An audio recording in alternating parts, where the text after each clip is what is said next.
صرف ایک تسبیح، لیکن ایسی کہ اگر اخلاص کے ساتھ فجر کے بعد پڑھ لی جائے تو اللہ تعالیٰ آپ کے دل کو سکون، گناہوں کو معاف اور رزق میں برکت عطا فرما سکتا ہے۔ مگر یاد رکھیں، یہ کوئی جادوئی فارمولہ نہیں، بلکہ قرآن و سنت سے ثابت عظیم اذکار ہیں۔ آخر تک ضرور دیکھیں۔ السلام علیکم ورحمۃ اللہ وبرکاتہ۔ اگر آپ چاہتے ہیں کہ آپ کی زندگی میں اللہ تعالیٰ کی رحمت، رزق میں برکت اور دل کا سکون آئے تو فجر کی نماز کے بعد چند منٹ اللہ کے ذکر کے لیے ضرور نکالیں۔ آج کا عمل یہ ہے، پہلے 3 مرتبہ درود ابراہیمی پڑھیں، پھر 100 مرتبہ یہ اذکار پڑھیں: سبحان اللہ و بحمدہ، سبحان اللہ العظیم۔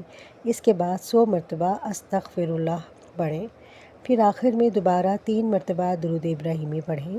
اس کے بعد اللہ تعالیٰ سے عاجزی کے ساتھ اپنے حلال رزق، خیر و برکت اور دنیا اور آخرت کی بھلائی کی دعا کریں۔ اللہ تعالیٰ فرماتے ہیں، اور جو اللہ سے ڈرتا ہے اللہ اس کے لیے نکلنے کا راستہ بنا دیتا ہے اور اسے وہاں سے رزق دیتا ہے جہاں سے اسے گمان بھی نہیں ہوتا۔ سورہ الطلاق آیت نمبر 2 سے 3۔ اور رسول اللہ صلی اللہ علیہ وآلہ وسلم نے فرمایا، جس نے سبحان اللہ و بحمدہ 100 مرتبہ کہا، اس کے گناہ معاف کر دیے جاتے ہیں، اگرچہ سمندر کی جھاگ کے برابر ہوں۔ صحیح بخاری 6405، صحیح مسلم 2691۔ ایک اور حدیث میں ہے، میں اللہ سے دن میں 70 سے زیادہ مرتبہ استغفار کرتا ہوں۔ صحیح بخاری 6307۔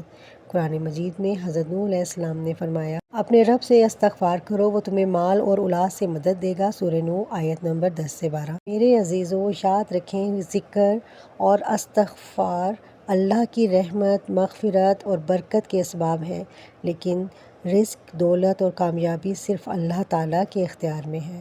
اس لیے اخلاص کے ساتھ یہ عمل کریں اور اللہ سے امید رکھیں۔ اللہ تعالیٰ ہم سب کے رزق میں برکت، دلوں میں سکون اور زندگی میں خیر عطا فرمائے۔ آمین یا رب العالمین۔